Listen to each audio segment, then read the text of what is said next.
40 degree तापमात्रा भी केमिति पाଳ छतु अमल आसी देखंतु। नमस्कार, माँ महामाई छतु फार्म को आपण मानकु स्वागत। देखंतु आज्ञा 40 डिग्री तापमात्रा भी केमिति पाळ छतु अमल केते सुंदर अमल आसी देखंतु। मोर गोटे बेड पिछा अमल आसुछि 700 ରୁ 800 ग्राम। आउ आपण माने भी देखि नियंतु केते सुंदर अमल आसी।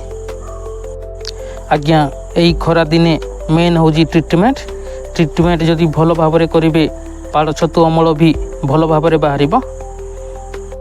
आउ जदि भल भाव बेड को ट्रिटमेंट करना ताहले आउ जदि छती बेड को भल भाव ट्रिटमेंट करना ताहले अमल कमिबा सहित रिजल्ट जीरो भी आसीपारे। तेणुक टिके ध्यान दियंतु। जेहेतु टेम्परेचर 40 डिग्री ऊपर रोची से पाळ छतु अमल करने को कष्ट लगुच। आउ मो फार्म रो रिजल्ट भी आपण माने देखंतु। टेम्परेचर 40 डिग्री ऊपर रहिले भी मो फार्म रो रिजल्ट आपण माने देखंतु। जदि आपण मानकु माँ महामाई छती फार्म चैनल टी भल लगी थाए ताहले आपण माने लाइक शेयर सब्सक्राइब करंतु। आउ आपण मानक भल पाइबा दियंतु। आज्ञा आमर छती तोड़ा चली मु भाविली यही समय गोटे वीडियो बनाई दबा। आज आमर छतु तोड़ा टिके लेट हो गला। बेपारी आसी घरे पहुँचिले। आउ आपण माने भी छती चाष करंतु, अधिक रु अधिक लाभवान होंतु।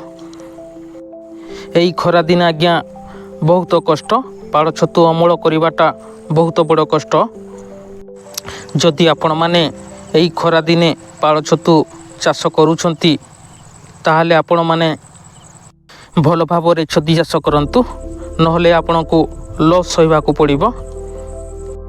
माँ महामाई छतु फार्म चैनल माध्यम रे प्रत्येक वीडियो अपलोड करा जीवो।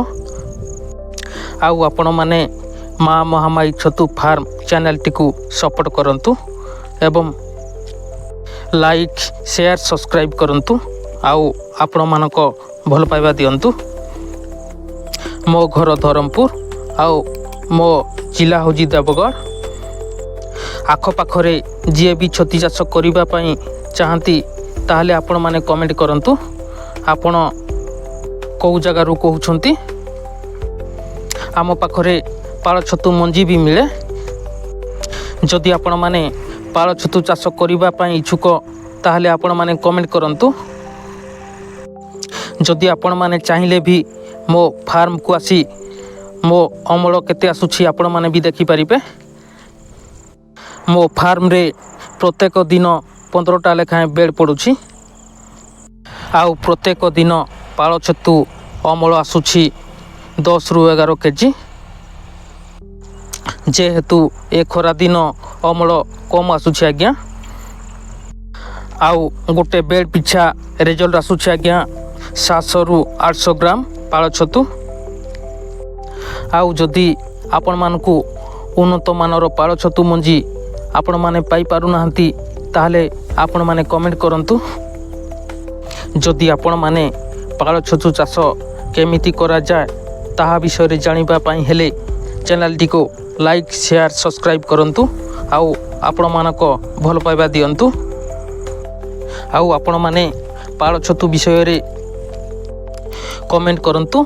ताहा विषय रे वीडियो अपलोड करा हबो। पुणी भेट हबा नुआ वीडियो रे। रहिली नमस्कार। जय जगन्नाथ, जय माँ महामाई।